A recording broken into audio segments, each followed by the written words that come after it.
Alrighty, so our first step in writing an arithmetic proof, this is called a two-column proof, and our claim is always the step that we are taking, and our reason is always the property. And so we are going to start by writing our first step, which is what we are given. So we are going to write x minus 1 over 2 is equal to 3x plus 2. Our reason for this is that it is given to us. Okay, so that is our first step in this arithmetic proof. Okay. Now what we are going to do is we are going to write out the steps of how do I get from what I am given here to what I'm trying to prove, which is x equals negative 1. So I'm showing how do I get to a conclusion that I'm trying to draw. My first step is I'm going to multiply by 2 on both sides. What that's going to do is it's going to get rid of my fraction that I have on the left here. So my multiply by 2, multiply by 2 on both sides. Okay? So what I am left with is x minus 1 is equal to 2 times 3x plus 2.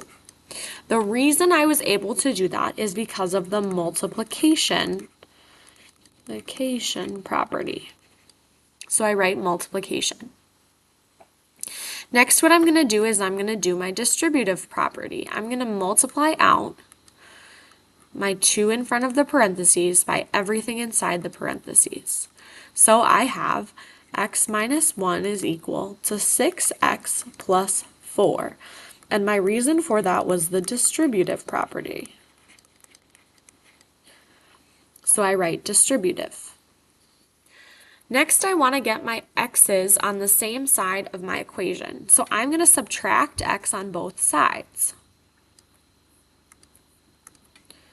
Minus x minus x. Do whatever you do on one side of the equal sign to the other side. So I get negative 1 is equal to 5x plus 4. And I was able to do that subtraction because of the subtraction property. Next, I want to get this 4 that's on the same side as the x to the other side so that I have x by itself. So I'm going to subtract 4 on both sides of my equal sign. Whatever I do to one side, I'm doing to the other. So I get negative 5 is equal to 5x. And that was again because of my subtraction property.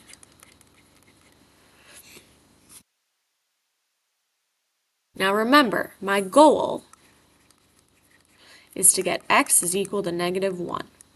So we got to keep going until I get to my goal, or what I'm trying to prove, which is x is equal to negative 1.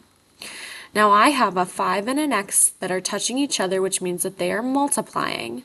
So I am going to divide both sides by that 5 to get rid of it with my x.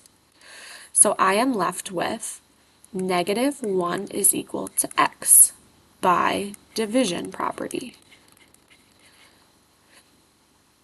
Finally, I want it to say x equals negative 1. So I can switch around my equation to say x equals negative 1 by the symmetric property. And now I have what I was trying to prove. So this is what we call a two-column proof because I have two columns. In the blue, dark blue, I have what is being each step. The light blue shows the action, and the reason on the right gives why is it that I was able to do what I did. It shows what rule do I have within the world of math that allows me to solve this equation.